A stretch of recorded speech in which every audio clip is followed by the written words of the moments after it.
Now let's assume that you've got some custom CRM or a data lake or a CDP that you want to integrate to a Pitchit workflow campaign.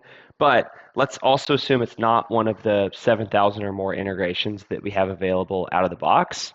That's not a problem. What you need to do is make a custom webhook integration, which is a no-code option that we support in Zapier.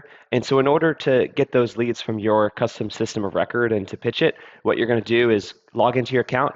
It'll probably start here in the reply section as your homepage.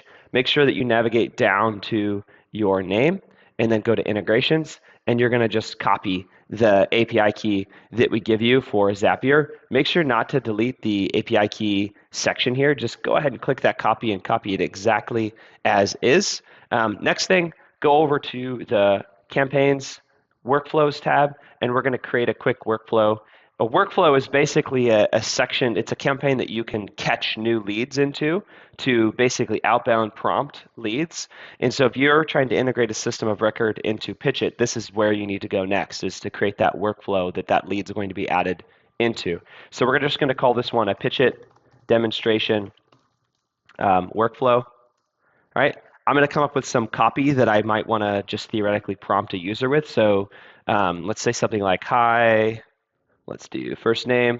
Thanks for filling out a price quote form. Is there a good day and time when we can call you to discuss further? Now this is actually a pretty decent prompt that we've seen get a lot of answers from people that lead to booked calls, and then the AI can outbound dial them and transfer that and turn it into an inbound call for your team. So it's not a bad template to start with. Click next step. That's just for demonstrative purposes. Click next step, and then when it gets to the second step where we're creating a Zapier account, make sure you click create workflow. This is where that Zapier API key is going to become important, and it'll become important at the action step.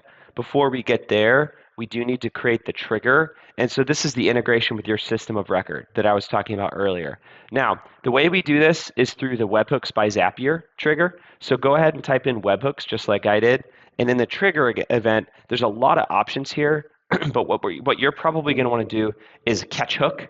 Now, that means that what happens is a lead hits your system of record, and then in real time, you want to post that lead into Pitchit. And so from our point of view, from Pitchit's point of view, our system considers that a catch hook because we're catching it from you, basically posting it to that URL.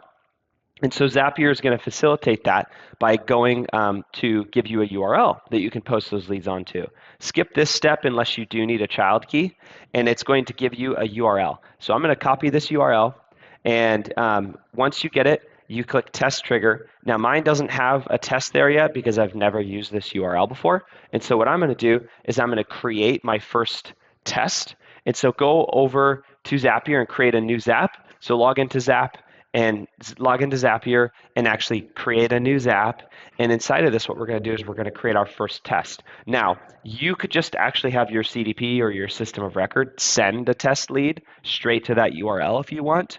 But maybe you're integrating it with like another system and it's not that easy to send test leads. So that's fine. What we'll do is we'll just create a test lead inside of Zapier themselves. So I'm going to do something like a Facebook lead ad, and I'm just going to send a little test lead to it. So every time that a new lead happens, let's do on this account from, let's say, really any page, any form, I'm going to test and send a little lead to it. It looks like it does have a lead with some dummy data on it.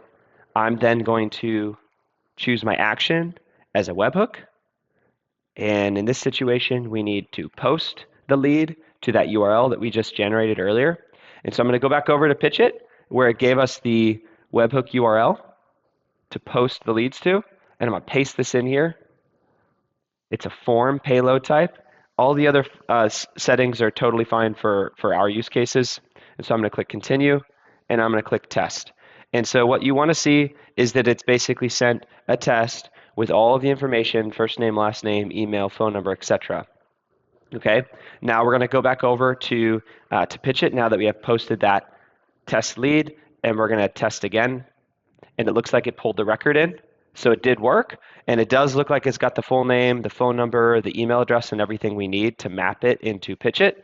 So we're going to move on to the step where we actually integrate it to a Pitchit workflow campaign.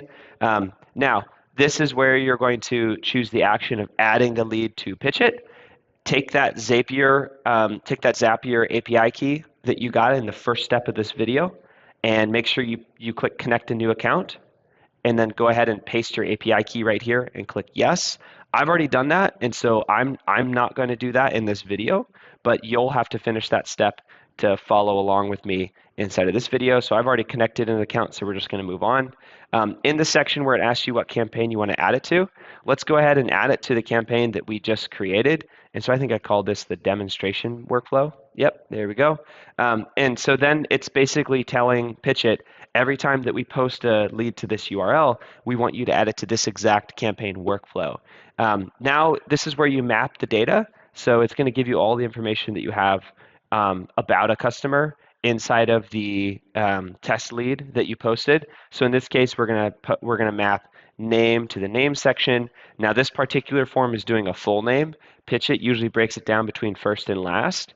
If you fall into that category, just put the full name in the first name section and move on. It is better though if you do split your data, so first name and last name are separated. That way, when you reference that, like hi F name in your copy, it can pull just the first name. So it'd say like hi Tanya instead of hi Tanya Jevin, which does seem a little bit weird to a recipient. But either way, that's something you can change on your end. Map the email to the email. Let's map the phone number to the phone number. I'm not going to map the rest because it's kind of irrelevant for the campaigns we're doing. And I'm going to move on. I'm going to do a quick test. Then after the test is done, we're going to publish. The reason that this failed is because I actually don't have the campaign live yet. That's okay. We're just going to skip the test in this case because I'm creating the campaign in real time with the Zap. And so I'm going to publish this Zap.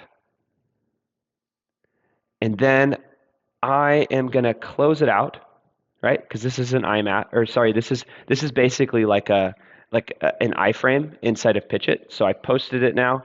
It's live, and I'm going to scroll all the way to the bottom, click next, and this is where you tell Pitchit where do you want to prompt the person. So we wrote this copy out earlier, and now it's asking where do you want to write it. Let's say that I just want to write on. Let's say we want to write on all three. That means we need to give it a subject line. Let's call it like Pitchit demonstration. Right? That's the subject line of the email, and then here's the prompt. Whether or not you want to add calendar booking links, most of our customers probably do because they want to offer the ability for a recipient to book a time. And so in this case, you're saying, thanks for filling out the price quote. Is there a good day and time where I can call you? Well, if you ask that and they write back 9 a.m. tomorrow, great. Our AI is going to read that. It's going to reply to them and say, great, I booked a meeting. And then our AI is going to automatically book that meeting. But sometimes users want to click a link and do it on their own. And so make sure you toggle this on if you want to make that an option. WhatsApp's a little trickier. I have another video on this, but let's just post in a test template SID so that this campaign can be published. I do have another video on setting up WhatsApp. It's a little bit harder to do. And then the final part is SMS. Just keep in mind SMS usually has a smaller character count, but the one that we wrote actually does fit. And so each channel gives you the option to turn on or off calendar booking individually. I'm going to keep it on for all three. Once you've got this finished, go ahead and click Pitchit. Now, that Zapier account had an error because the campaign wasn't live yet, but now that it is live, I'm going to go back to Zapier real quick, and I'm going to pull up that Zap and run a little test. Okay, this is that Zap that had the error, and it had an error at the action step because we had not pushed the campaign live inside of Pitchit yet. And so actually, I'm going to go ahead and do that test now. So I'm going to go back to the very end where we skipped the test. Here it says test was skipped, and I'm actually going to test it for the first time. That test should go through with no errors, and if it works, it's going to say that they sent a test to Pitchit. That just means Zapier has no errors, and that basically your webhook is catching leads and posting them properly. But then we need to go back to Pitchit, and this number count should go up, and it did. So it went from 0 to 1, and that means that you're officially done. And so now you've integrated a custom CRM or data lake or CDP into Pitchit with no code or engineering needed, and it should have only taken you about 15 minutes to do it along with this video. Thanks.